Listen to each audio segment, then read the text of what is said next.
डिनोटेशंस and connotations are dash barriers in communication process. Denotation मतलब कि dictionary meaning, और कैनोटेशन का मतलब कि जो हमारी फीलिंग्स होती हैं, हमारे जो थॉट्स होते हैं किसी भी वर्ड को, सेंटेंस को कहने के पीछे, ये किस टाइप के बैरियर होते हैं कम्युनिकेशन प्रोसेस में। Physical barrier, semantic barrier, encoding या फिर टेक्निकल बैरियर। तो इनको हम कहते हैं ऑप्शन बी सिमेंटिक बैरियर। होता क्या है कि हम जब भी कभी जो है गलत किसी वर्ड का गलत मीनिंग निकाल लेते हैं, या फिर कोई कह किसी और सेंस में रहा होता है और हम उसको किसी दूसरे सेंस में समझ लेते हैं, यानी कि हमने यहाँ पे क्या किया कि हमने यहाँ पे गलत मीनिंग निकाल ली। ठीक है, तो इसी को कहते हैं सिमेंटिक बैरियर। कहते हैं ना कि वाह बेटा, तो वाह बेटा यानी कि अब यहाँ पे वो कमेंट कर रहा है लेकिन हम उसको समझते हैं कि वो हमारी तारीफ कर रहा है, तो इसका मतलब क्या हो गया कि ये सिमेंटिक बैरियर हो गया। नेक्स्ट क्वेश्चन है which is not one of the three purposes for giving oral presentation. यानी कि यहाँ पे आपको चार ऑप्शन दिए हैं, चार में से बताना है कि कौन सा ऐसा ऑप्शन है जो कि ओरल प्रेजेंटेशन का पर्पज नहीं है। To persuade, to debate, to build goodwill और टू इन्फॉर्म। तो देखिए, जब भी आप ओरल प्रेजेंटेशन देते हैं तो वहाँ पे उसका पर्पज होता है। तो पहला पर्पज टू परसुएट यानी कि सामने वाले को परसुएट करना, समझाना, ये है। टू बिल्ड गुडविल, अपना एक अच्छा इमेज क्रिएट करना, गुडविल क्रिएट करना, ये भी ओरल प्रेजेंटेशन का पर्पज होता है। टू इन्फॉर्म, ये भी पर्पज होता है कि भाई हम सामने वाले को इन्फॉर्मेशन प्रोवाइड करें। लेकिन टू डिबेट, बहस करना, ये प्रेजेंटेशन का जो है पर्पज नहीं होता है। तो option B to debate, this is not the purpose of giving oral presentation. Next question है A dash include rules for forming compound words, abbreviating technical terms and writing unusual और difficult word. तो आपको बताना है कि जो report आपने पढ़ा होगा, रिपोर्ट तो उसमें फॉर्मेट देखे होंगे, तो उसमें अलग अलग जो है सेक्शंस होते हैं। तो appendix, list of references, bibliography, glossary, अलग अलग चीज़ें होती हैं। तो आपको बताना है कि कौन से सेक्शन में जो है वहाँ पे हम कंपाउंड वर्ड या फिर एब्रीविएटिंग टेक्निकल टर्म्स या फिर अनयूजुअल और डिफिकल्ट वर्ड होते हैं, उनकी मीनिंग लिखते हैं। तो अपेंडिक्स में, लिस्ट ऑफ रेफरेंसेस में, बिब्लियोग्राफी में, ग्लॉसरी में। तो डिफिकल्ट वर्ड जो होता है रिपोर्ट में, या फिर जो अनयूजुअल वर्ड होता है, फिर टेक्निकल टर्म्स होते हैं, उसको हम रिपोर्ट में ग्लॉसरी सेक्शन में लिखते हैं। Option D is the correct option. Next question है dash indicates the hierarchy of topics and their sequence. तो आप किसी भी रिपोर्ट में देखे होंगे कि वहाँ पे क्या होता है कि टेबल ऑफ कंटेंट होता है। उस टेबल ऑफ कंटेंट में पेज नंबर वाइज जो है वहाँ पे आप हायरार्की क्रिएट करते हो, सीक्वेंस बनाते हो कि सबसे पहले इंट्रोडक्शन है, फिर जो है एनालिसिस है, फिर जो है रिकमेंडेशन है, कंक्लूजन है, देन अपेंडिक्स है, देन बिब्लियोग्राफी है। इस तरीके से पूरा रिपोर्ट को जो कंटेंट होता है उसको आप क्या कहते हो, हायरार्की बनाते हो, उसको सीक्वेंस में रखते हो, पेज नंबरिंग करते हो। तो उसको हम क्या कहते हैं, option D table of content. Table of content indicate the hierarchy of topic and their sequences. Next है which of the following is not an element of back matter of business report. तो business report में mainly तीन part होते हैं, front matter, mid matter जिसको हम body part कहते हैं रिपोर्ट का, मेन बॉडी पार्ट, और तीसरा है बैक मैटर। तो फ्रंट मैटर जो रिपोर्ट के सबसे पहले शुरुआती पेजेस होते हैं, मिड मैटर यानी कि जो मेन कंटेंट होता है रिपोर्ट का, और बैक मैटर जो सपोर्टिंग मैटर्स होते हैं बिजनेस रिपोर्ट का। तो यहाँ पे पूछा है not an element of back matter, यानी किसी बिजनेस रिपोर्ट का जो बैक मैटर होता है उसका एलिमेंट नहीं है नीचे दिए गए ऑप्शन में से, appendix, list of references, bibliography और कंक्लूजन। तो कंक्लूजन क्या होता है, ये मेन बॉडी पार्ट होता है रिपोर्ट का। तो कंक्लूजन, रिकमेंडेशन, एनालिसिस, इंट्रोडक्शन, ये सब क्या है, मेन बॉडी पार्ट है। बैक मैटर में appendix, list of references, bibliography, glossary, ये सब आ जाते हैं। करेक्ट ऑप्शन क्या हो जाएगा यहाँ पे, option D conclusion. Conclusion is not an element of back matter. Clear. Next question है which of the following is not an element of front matter of business report. अब यहाँ पे पूछ लिया है कि फ्रंट मैटर जो बिजनेस रिपोर्ट का फ्रंट मैटर होता है उसका एलिमेंट नहीं है नीचे दिए गए ऑप्शन में से। Introduction, cover letter, acknowledgement, table of content. तो देखिए आप रिपोर्ट जब भी आप कोई भी पढ़े होंगे तो वहाँ पे होता है कि सबसे पहले कवर पेज होता है, फिर एक्नॉलेजमेंट, टेबल ऑफ कंटेंट और सर्टिफिकेट्स लगाए जाते हैं। तो ये सब क्या है, ये फ्रंट मैटर होता है। लेकिन इंट्रोडक्शन ये मेन बॉडी पार्ट होता है रिपोर्ट का। क्लियर। तो यहाँ पे option A introduction is not an element of front matter of business report. Clear. Next question है कि the purpose of a dash is to help the management identify the reason underlying a situation. तो जब भी हमारे पास management में कोई problem होती है तो उस प्रॉब्लम को सॉल्व करने के लिए उसके पीछे क्या रीजन है, क्या सॉल्यूशन हो सकता है, उसके लिए हम क्या करते हैं, रिसर्च कंडक्ट करते हैं। रिसर्च के बेसिस पे हमारे पास क्या आता है, रिपोर्ट आती है। तो यहाँ पे क्या हो जाएगा, option A report. A report is the purpose of a report is to help the management to identify the reason underlying a situation. Next question है dash is a kind of written announcement that is distributed to a large number of people to convey any commercial और non commercial message at a minimum time cost and effort. तो आपको बताना है कि नीचे दिए option में से कौन सा वो रिटर्न अनाउंसमेंट होता है, रिटर्न कम्युनिकेशन का टाइप होता है एक तरीके से, जहाँ पे आप लार्ज नंबर ऑफ पीपल को कोई भी कॉमर्शियल या फिर नॉन कॉमर्शियल मैसेज को कन्वे करते हो भी कम टाइम में, कम कॉस्ट में और कम एफर्ट में। मेमो, नोटिस, सर्कुलर या फिर पब्लिसिटी। तो करेक्ट ऑप्शन क्या हो जाएगा? Option C circular. सर्कुलर जो है वो रिटर्न अनाउंसमेंट होता है जहाँ पर कम कॉस्ट में, कम टाइम में आप जो है लार्ज नंबर ऑफ पर्सन को कॉमर्शियल या फिर नॉन कॉमर्शियल मैसेज को कम्युनिकेट कर सकते हैं। नेक्स्ट है which of the following is are business letter. तो आपको बताना है कि नीचे दिए ऑप्शन में से कौन सा बिजनेस लेटर का टाइप है। Refusal letter, customer relation letter, order status letter या फिर ऑल ऑफ दिस। तो ये तीनों ही, refusal, customer relation, order status, ये तीनों ही बिजनेस लेटर के टाइप होते हैं। तो option D all of this यहाँ पे करेक्ट ऑप्शन हो जाएगा। नेक्स्ट क्वेश्चन है any letter designed and directed to exchange of information connected with trade and trade related activities is known as. यानी कि कोई ऐसा लेटर जो ट्रेड और ट्रेड रिलेटेड एक्टिविटीज़ में इंफॉर्मेशन को एक्सचेंज करने के लिए यूज़ किया जाता है, उसको क्या कहते हैं? Business report, business inquiry, business letter या फिर बिजनेस मेमोज। तो उसको हम क्या कहेंगे? यहाँ पे डायरेक्ट क्वेश्चन है, that is business letter. Business letter, क्योंकि ट्रेड में क्या है, ट्रेड यानी कि बिजनेस हो रहा है, तो बिजनेस रिलेटेड इंफॉर्मेशन को कम्युनिकेट करना है तो बिजनेस लेटर कहलाता है। नेक्स्ट क्वेश्चन है in dash form of communication a subordinate is permitted to communicate with the boss of his boss। यानी कि आपका कोई बॉस है, उसका कोई बॉस है, आपके बॉस का भी कोई बॉस है, आप उससे डायरेक्टली कम्युनिकेट कर सकते हो। यानी कि अपने बॉस से तो कम्युनिकेट कर सकते हो, साथ ही साथ अपने बॉस के बॉस से भी आप कम्युनिकेट कर सकते हो। तो किस टाइप में कर सकते हो आप? व्हील में, चेन में, सर्कुलर में या फिर inverted we form of communication में। तो करेक्ट ऑप्शन क्या हो जाएगा यहाँ पे? Option D inverted we. Inverted we form of communication में जो है आप अपने बॉस के बॉस से भी कम्युनिकेट कर सकते हो। तो जैसा कि आप फिगर में देख रहे हो, सबऑर्डिनेट है, सबऑर्डिनेट अपने सुपीरियर से और साथ ही साथ सबऑर्डिनेट अपने सुपीरियर के सुपीरियर से भी जो वहाँ पे कम्युनिकेट कर सकता है। क्लियर? तो इन्वर्टेड वी में हो जाएगा। Next question, this communication take place among the member of group where every member of a group can communicate with nearest two member।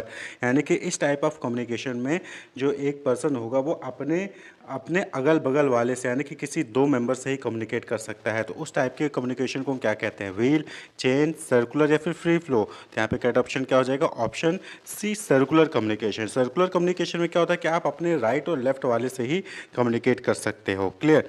तो दैट इज सर्कुलर कम्युनिकेशन। यहाँ पे आप देखेंगे कि कोई भी पर्सन होगा तो वो अपने लेफ्ट और राइट वाले पर्सन से ही कम्युनिकेट कर सकता है। तो इस टाइप के कम्युनिकेशन को हम सर्कुलर कम्युनिकेशन कहते हैं। नेक्स्ट है in dash form of communication all the subordinate of superior talk to one another through his medium and the superior works as a hub. तो यहाँ पे क्या हो गया कि जितने भी सबऑर्डिनेट हैं, किसी भी सुपीरियर के जितने भी सबऑर्डिनेट हैं, वो सबऑर्डिनेट अपने सुपीरियर से बात करते हैं, सुपीरियर के जरिए फिर दूसरे सबऑर्डिनेट से बात होती है। यानी कि एक सबऑर्डिनेट किसी दूसरे सबऑर्डिनेट से बात करनी है तो पहले वो अपने सुपीरियर से बात करेगा, फिर सुपीरियर उस सबऑर्डिनेट से बात करेगा। यानी कि सुपीरियर क्या हो गया यहाँ पे? एक हब की तरह काम करता है। तो उसको क्या कहते हैं? व्हील, चेन, सर्कुलर या फिर फ्री फ्लो। तो उसको हम कहते हैं, that is option a wheel communication. तो आप यहाँ पे फिगर में देख सकते हैं व्हील में क्या होता है कि सपोज करें कि जो एफ है, एफ को बी से बात करना है तो एफ पहले ए से बात करेगा, फिर ए जो है वो बी से बात करेगा। तो ए क्या है? सुपीरियर है और वो हब का काम करता है। क्लियर? तो ये सारी चीज़ें हमने लेक्चर में इन डिटेल डिस्कस कर रखी है। नेक्स्ट है communication through newspaper and television are known as. यानी कि जब भी कोई कम्युनिकेशन न्यूज़पेपर या फिर टेलीविजन के जरिए होता है तो उसको हम क्या कहते हैं? Group communication, interpersonal communication, mass communication या फिर नन ऑफ दिस। तो इसको हम कहते हैं मास कम्युनिकेशन। भाई कोई भी न्यूज़ में आ रहा है या फिर कोई भी टीवी में कम्युनिकेशन किया जा रहा है तो वो सभी के लिए है ना, किसी एक स्पेसिफिक पर्सन के लिए नहीं है, वो सब के लिए है। तो उसको हम कहते हैं mass communication. Option C is the correct option. Next है classroom teaching and directors meeting are example of. तो क्लासरूम में आपको टीचर पढ़ा रहा है या फिर डायरेक्टर आपके फैकल्टी की मीटिंग ले रहा है तो वो किस टाइप की मीटिंग हो गई? वो क्या हो गया? वो मास कम्युनिकेशन है, वो इंटरपर्सनल है या फिर वो ग्रुप कम्युनिकेशन या फिर वो ऑल ऑफ दीज, यानी कि सब कुछ है। तो देखिए क्लासरूम में स्पेसिफिक लोग होते हैं, स्पेसिफिक स्टूडेंट होते हैं, उन्हीं के साथ जो है क्लासरूम में टीचिंग की जाती है। अब डायरेक्टर मीटिंग ले रहे हैं तो वहाँ पे भी कुछ डेफिनेट नंबर ऑफ जो है फैकल्टीज होगी, उन्हीं की मीटिंग हो रही होती है। तो इसको क्या कहते हैं? इसको कहते हैं group communication. Option C is the correct option, क्योंकि यहाँ पे इंटरपर्सनल नहीं है यानी कि हम अकेले से अपने आप से बात कर रहे हैं, यहाँ पे मास कम्युनिकेशन ही है यानी कि हम सबसे बात कर रहे हैं, यहाँ पे कुछ स्पेसिफिक ग्रुप ऑफ पीपल हैं, तो यानी ऑप्शन सी ग्रुप कम्युनिकेशन यहाँ पे कैट ऑप्शन हो जाएगा। नेक्स्ट क्वेश्चन है dash is exchange of message between two person such as conversation, dialogue, interview, यानी कि कौन से टाइप ऑफ कम्युनिकेशन में दो लोगों के बीच में जो है मैसेज एक्सचेंज किया जाता है, इन्फॉर्मेशन कम्युनिकेशन होता है। सोलिलोक्वीज में इंटरपर्सनल कम्युनिकेशन, इंट्रापर्सनल कम्युनिकेशन या फिर मास कम्युनिकेशन। देखिए मास कम्युनिकेशन में बहुत सारे लोगों से होता है, यहाँ पे बात हो रही है दो लोगों की। सोलिलोक्वीज और इंटरपर्सनल कम्युनिकेशन में यहाँ पे क्या होता है कि जो पर्सन होता है वो खुद से कम्युनिकेट करता है, अपने थॉट्स से अपने आप से बात करता है। लेकिन इंटरपर्सनल कम्युनिकेशन में क्या होता है कि यहाँ पे दो लोगों के बीच में बात होती है। तो करेक्ट ऑप्शन क्या हो जाएगा? Option B interpersonal communication. Clear. Next है dash tells how our body communicate. तो पैरालैंग्वेज, काइनेसिस, क्रोनेमिक्स, प्रोक्सिमिक्स, कौन सा वर्ड है जिसका मतलब होता है कि आपकी बॉडी कम्युनिकेट करती है? तो that is option B kinesics. हमने पहले भी इसको डिस्कस कर रखा है। नेक्स्ट क्वेश्चन है वहीं पे पैरालैंग्वेज क्या होता है? पैरालैंग्वेज मीन्स आपका वॉइस का स्ट्रेस कितना है, पॉज कब ले रहे हैं, साई क्या है, एक्सेट्रा, ये चीज़ें पैरालैंग्वेज में आ जाती हैं। नेक्स्ट क्वेश्चन है communication mean for changing the attitude of other is known as, यानी कि जब आप किसी से कम्युनिकेट करते हो और वहाँ पर आपका मेन मोटिव होता है कि आप सामने वाले का एटीट्यूड चेंज कर सको, तो उसको किस टाइप का कम्युनिकेशन कहते हैं? डायरेक्टिव, मास, परसुएसिव या फिर ऑल ऑफ द अबव? तो उसको हम कहते हैं ऑप्शन सी परसुएसिव। परसुएट करना, सामने वाले को समझाना, सामने वाले को मोल्ड करना, तो that is option C persuasive communication कहा जाता है। जब आप किसी और को समझाने की कोशिश करते हो, उसको मोल्ड करने की कोशिश करते हो। नेक्स्ट क्वेश्चन है four essential elements of good listening process are. तो एक अच्छे लिसनिंग प्रोसेस के जो चार एलिमेंट होते हैं, इसेंशियल एलिमेंट होते हैं, वो कौन से हैं? Attention, hear, understand, respond, attention, hear, understand, remember, accept, hear, update, remember या फिर अडॉप्ट, हियर, अंडरस्टैंड, रिस्पॉन्ड। तो देखिए एक अच्छे लिसनिंग प्रोसेस के लिए सबसे पहली चीज़ कि आपको अटेंशन देना चाहिए कि कौन क्या बोल रहा है, उसको सुनिए, उसको समझिए और उसको याद रखिए, तभी वो लिसनिंग प्रोसेस अच्छा रहेगा। तो option B attention, hear, understand and remember. Next question है which of the following indicate the correct sequence of the element of communication in communication process. तो कम्युनिकेशन प्रोसेस आपने सभी ने पढ़ा होगा कि वहाँ पे क्या होता है कि एक सेंडर होता है, उसके पास मैसेज होता है, वो एक चैनल चूज़ करता है, उस चैनल के जरिए जो है मैसेज को इनकोड करके जो है रिसीवर को देता है, रिसीवर मैसेज को डिकोड करता है, उसको समझता है और फिर वो फीडबैक प्रोवाइड करता है। ये पूरा जो है कम्युनिकेशन प्रोसेस होता है। तो यहाँ पे आप अगर करेक्ट ऑप्शन चूज़ करेंगे तो ऑप्शन डी आपको देखने को मिलेगा, that is sender, message, channel, receiver और फीडबैक। तो ये करेक्ट कम्युनिकेशन प्रोसेस है, एलिमेंट ऑफ कम्युनिकेशन है। क्लियर। नेक्स्ट क्वेश्चन है arriving ahead of time for a meeting is an example of, यानी कि कोई मीटिंग थी और उस मीटिंग में आप पहले ही जाके खड़े हो जाते हो, टाइम से पहले ही आप पहुंच के वहाँ पे खड़े हो जाते हो, तो ये किस टाइप का कम्युनिकेशन है? Feedback, body language, non verbal communication या फिर वर्बल कम्युनिकेशन? तो इसको कहते हैं option C non verbal communication कहते हैं। नॉन वर्बल कम्युनिकेशन मीन्स क्या हुआ कि आप यहाँ पे ये बताना चाहते हो अपने टाइम से पहले पहुँच के कि आप जो है पंक्चुअल हो, तो एक तरीके का ये क्या हो गया? नॉन वर्बल कम्युनिकेशन हो गया, आप राइट टाइम पे हो, पंक्चुअल हो। क्लियर। नेक्स्ट है the business letter that neither please nor displease the receiver but are received with interest are known as, यानी कि कोई एक ऐसा लेटर जहाँ पे आपको आपकी बड़ाई नहीं की जाती है, ना ही आपको जो है बुराई की जाती है आपकी, तो उस टाइप के लेटर को हम क्या कहते हैं? Good news letter, praising letter, routine letter या फिर option D all of the above? तो उसको कहते हैं रूटीन लेटर, यानी कि दिनचर्या वाला लेटर है, डेली आपको ऐसे लेटर मिलते रहते हैं जहाँ पे कोई इसमें कोई खुशी वाली बात या फिर कोई दुख वाली बात नहीं होती है, रूटीन लेटर कहते हैं, not displease not please. Clear. Next question है वहीं पे अगर हम प्रेजिंग लेटर की बात करें तो प्रेजिंग लेटर क्या हो गया कि business letter that please the receiver, यानी कि ये ऐसा लेटर होता है जहाँ पे सामने वाले को खुशी होती है उस, यानी कि आप क्या करते हो उसको जो है कहीं ना कहीं कॉन्ग्रेचुलेट करते हो, उसको जो है गुड न्यूज़ आप दे रहे होते हो, तो प्रेज करते हो, प्रेज, ठीक है, अप्रिशिएट करते हो। नेक्स्ट क्वेश्चन है a synopsis of the most relevant professional experience you have for the particular job for which you are applying, यानी कि आप जो है किसी पर्टिकुलर जॉब के लिए अप्लाई कर रहे हो, उसके पास उसके लिए जो भी आपके पास प्रोफेशनल एक्सपीरियंस है उसका आप एक सिनॉप्सिस, एक समरी जो है तैयार करते हो, तो उसको हम क्या कहते हैं? रेज्यूम, क्यूरिकुलम विटे, एप्लीकेशन लेटर या फिर हैंड आउट? तो उसको हम कहते हैं ऑप्शन है रेज्यूमे। रेज्यूमे क्या होता है? सिनॉप्सिस होता है आपके प्रोफेशनल एक्सपीरियंस का किसी भी पर्टिकुलर जॉब के लिए अप्लाई करने के लिए। क्लियर। नेक्स्ट है receiving a sales order is an example of, यानी कि आपके पास कोई सेल्स ऑर्डर आता है। सेल्स ऑर्डर कौन देगा?